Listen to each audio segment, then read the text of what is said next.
কালীগঞ্জে মৃত বিজেপি কর্মী হাফিজুলের পরিবারের সাথে দেখা করলেন বিজেপি প্রার্থী অমৃতা রায় ও নদিয়া উত্তর বিজেপি জেলার সভাপতি অর্জুন বিশ্বাস।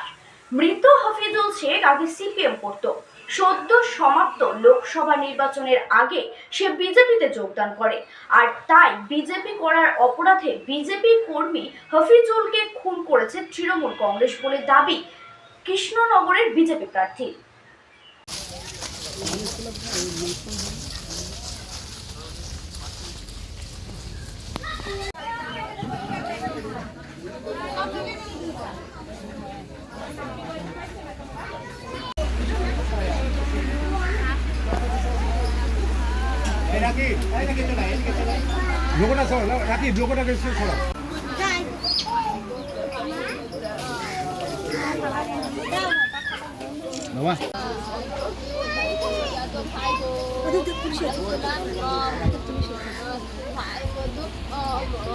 আজকে আপনি ঘটনাস্থলে এসেছেন, এই হাফিজুলের কি শুনলেন, কিভাবে কি ঘটনা ঘটেছে, আপনি এখানে আসলেন যদি একটু বলেন।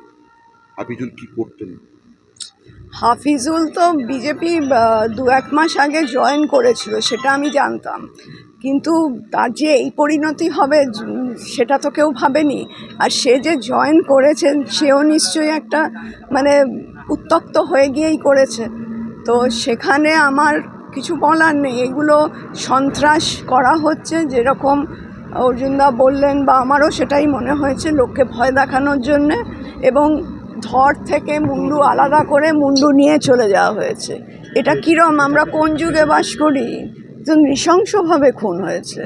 এবং সব থেকে বড় কথা হচ্ছে তো এখনও রক্তটা রয়েছে দু জায়গায়, যেখানে ধর পড়েছে বা যেখানে মাথা পড়েছে।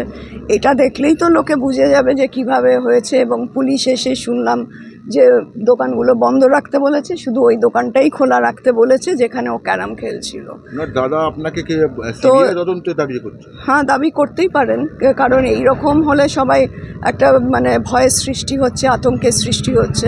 কিন্তু এটা আমার মনে হয় না ভয়ের কারণ আছে। তোমাদের এটা বুঝতে হবে যে ওরা নিজেরা ভয় পাচ্ছে বলে এটা করছে।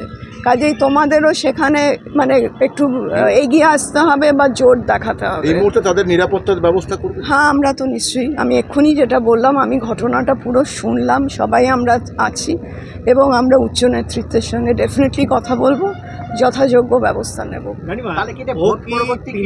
তৃণমূল সিপিএম ছেড়ে বিজেপি করার জন্যই এই মার্ডারটা হলো, কি মনে করছেন?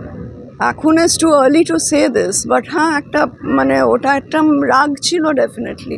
আর ও বিজেপিতে এবারে বুথে ছিল, ভোটের সময় ছিল, তো সেটা একটা মানে প্রতিশোধের ব্যাপার। নাহলে সে মুন্ডু নিয়ে চলে যাবে কেন?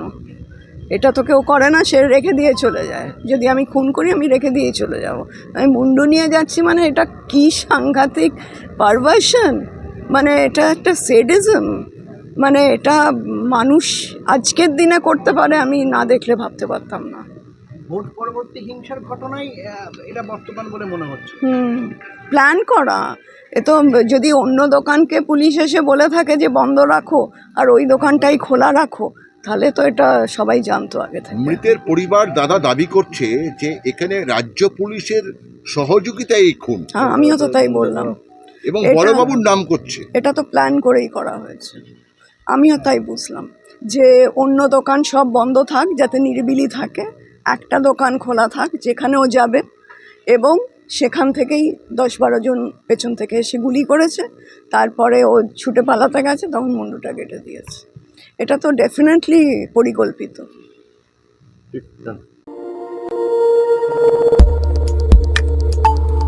দেখতে থাকুন নিউজ প্রাইম টাইমস, আপনাদের সাথে আপনাদের পাশে।